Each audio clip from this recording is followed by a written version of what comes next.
История велоцираптора. Глава 1. Песок и перья. Солнце медленно нагревало дюны, и ветер перебирал песок, словно живой. Под тонким слоем земли дрогнуло яйцо. Трещина. Маленький велоцираптор пробился наружу, тяжело дыша, впервые ощущая жар пустынного воздуха позднего мелового периода. Мир был огромным, ярким и опасным, даже в первый миг жизни. Велоцираптор был крошечным. Тело покрывали тонкие перья, лапы дрожали, а глаза еще плохо различали формы.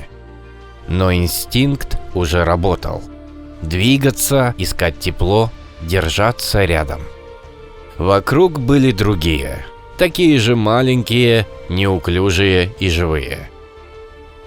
Гнездо не было случайным, оно было частью чего-то большего.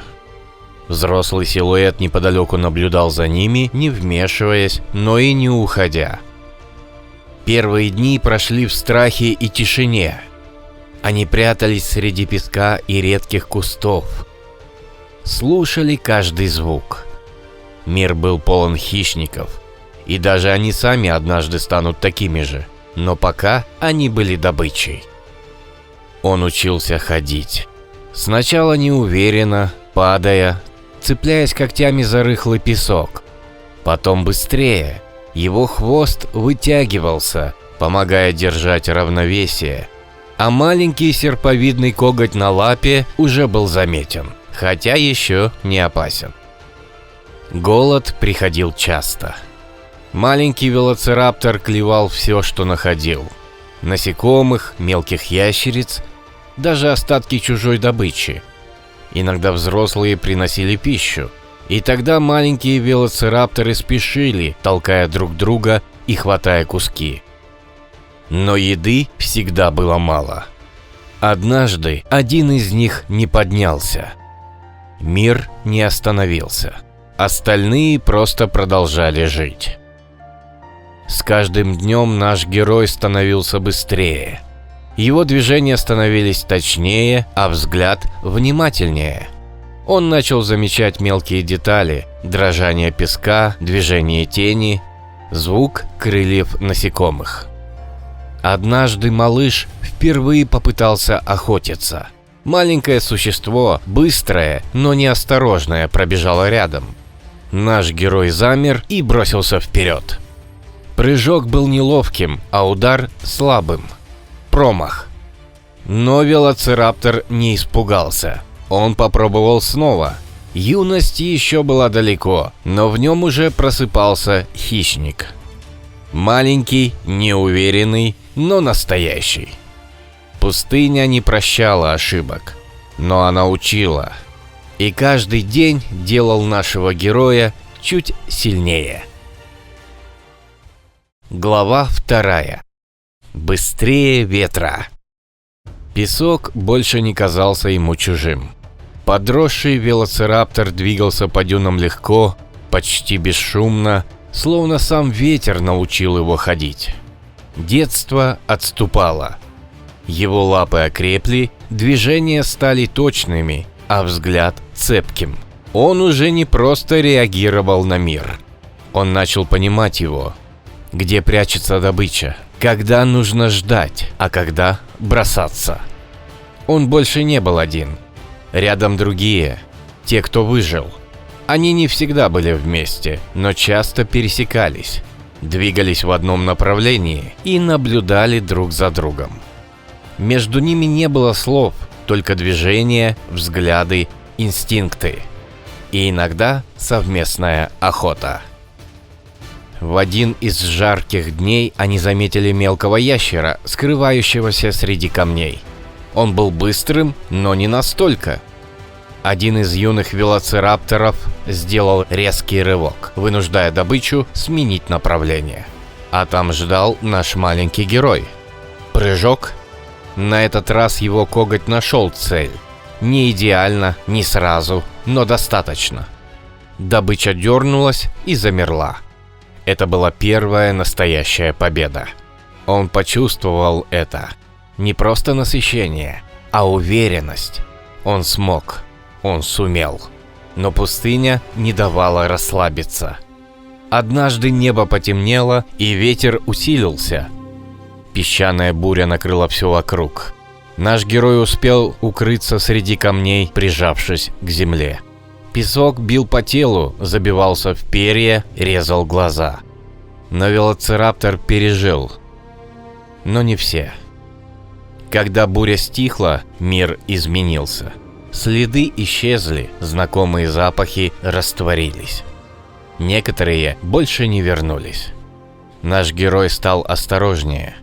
Теперь он чаще выбирал момент, меньше рисковал, внимательно следил за окружением. Он учился не только охотиться, он учился выживать. С каждым днем он становился быстрее. Его тело вытянулось, хвост стал жестче и помогал держать баланс на скорости. Он мог резко менять направление, преследовать добычу, не теряя контроля. Его коготь стал оружием, не просто частью тела, а инструментом. Однажды он встретил более крупную добычу. Она была слишком сильной для одного, и юный велоцираптор знал это. Но рядом были другие. Они двигались осторожно, окружая и заставляя ошибаться будущую жертву. Велоцираптор не бросился первым. Он ждал. Когда добыча устала, когда ее движения стали медленнее, он атаковал. Удар был точным. Остальные подключились. Это была не случайность. Это был опыт. Юность вступала в силу. Герой этой истории не был тем, кто учится. Он становился тем, кто действует. И где-то впереди уже начиналась взрослая жизнь. С новыми битвами, новыми выборами и новыми законами пустыни. Глава 3. Острие ветра. Пустыня больше не казалась огромной. Взрослый велоцираптор знал ее. По запахам, по ветру, по следам на песке, которые другие даже не замечали. Он стал быстрым. Не просто быстрым, точным. Каждое движение было выверено. Шаг, поворот головы, момент рывка. Его тело больше не ошибалось без причины. Хвост держал равновесие. Коготь стал настоящим оружием. А перья не мешали. Они помогали, смягчая движение и сохраняя тепло в холодные ночи. Теперь он охотился иначе. Не только за счет скорости, за счет выбора. Он мог преследовать добычу, но чаще предпочитал ждать. Использовать укрытие, рельеф, тени. Он не тратил силы впустую. Однажды он заметил молодого травоядного у подножия скал. Тот был осторожен, но один. Ветер дул в его сторону. Идеальный момент. Велоцираптор опустился ниже, почти прижался к земле, сливаясь с камнями. Шаг за шагом, без звука. Рывок, удар. Коготь вошел точно. Добыча закричала, попыталась вырваться, но он уже держал ее и не отпускал. Победа была быстрой. Но не всегда все шло так. Иногда добыча оказывалась сильнее, иногда быстрее, иногда не одна. В такие моменты велоцираптор отступал. Не из страха, из расчета. Он научился этому. Он не был самым сильным, но он был одним из самых умных. Иногда рядом появлялись другие рапторы. Они не всегда были союзниками, но и не всегда врагами. Бывали дни, когда их пути совпадали, когда они двигались вместе, охотились рядом и делили добычу. Но доверия не было. Только временное равновесие. Однажды это равновесие нарушилось. Во время охоты один из них попытался отобрать добычу раньше времени. Движение слишком резкое, намерение очевидное. Наш герой ответил сразу. Короткий бой, быстрый, как вспышка, Удары, прыжки, резкие повороты. Когти скользнули по коже, зубы щелкнули рядом с шеей. Соперник отступил. Наш герой не стал преследовать. Это было не нужно. Пустыня уважала силу, но больше точность и выдержку. Шли дни.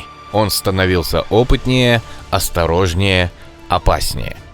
Он знал, когда атаковать, а когда ждать, и когда уйти. Он чувствовал запахи, движения других. Наш велоцираптор стал частью системы. Не вершиной, но очень важным звеном. И где-то глубоко внутри оставалось то, что было с самого начала. Инстинкт двигаться, выживать и охотиться. Острие ветра. И пока он был быстрым, он жил. Глава 4. Следы на песке. Ветер все тот же, но его шаг уже нет. Старый велоцираптор двигался медленнее, чем раньше. Песок под лапами казался тяжелее, а прыжки короче. Там, где когда-то был мгновенный рывок, теперь было усилие. Он это знал. Его тело изменилось. Коготь все еще был острым, но движения уже не были такими точными. Перья потускнели, стали редкими, а дыхание чаще сбивалось после короткой погони. Он больше не гнался за быстрой добычей. Он выбирал легкую. Мелкие животные, раненые, ослабленные. Он не рисковал без нужды. Иногда он даже следовал за другими хищниками, ожидая момента, когда можно будет украсть остатки. Это не было слабостью. Это было знанием. Однажды он попытался сделать рывок, как раньше. Маленький зверек мелькнул между камней. Велоцираптор бросился и промахнулся. Лапа соскользнула, тело потеряло равновесие, и он упал в песок. Велоцираптор поднялся не сразу. Постоял, тяжело дыша и глядя туда, где исчезла добыча. Раньше такого не было, а теперь стало. Мир вокруг не стал мягче. Молодые рапторы появлялись все чаще. Быстрые, резкие, полные силы. Они не нападали без причины, но и не уступали. Иногда они просто смотрели на него, и этого было достаточно. Он уступал путь. Без боя. Однажды один из них подошел ближе. Слишком близко. Мгновение, и старый хищник ответил. Резкий выпад. Коготь прошелся по воздуху рядом с мордой молодого. Не задел. Но этого хватило. Молодой велоцираптор отступил. Наш герой все еще мог, но недолго. С каждым днем он уходил дальше от открытых мест. Камни, узкие проходы, тени. Там, где не нужно было бежать, только ждать. Он стал частью фона, тенью среди камней. Иногда он видел других, возможно, тех, кто вырос рядом с ним когда-то. Он не знал. Пустыня не хранила таких связей. Она хранила только следы. Однажды он остановился на вершине невысокой дюны.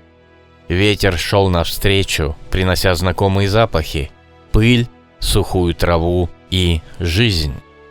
Он стоял долго. Песок под лапами был теплым, небо ясным. Велоцираптор не двигался. Внизу проходили другие, быстрые, живые, как когда-то он сам. Но наш герой не пошел за ними. Солнце опускалось, и ветер постепенно стирал его следы. Понравилось видео? Ставьте палец вверх и оставляйте комментарий. Подписывайтесь и не забывайте нажать на колокольчик, чтобы не пропустить новые и интересные видео от канала Реальное Нереальное.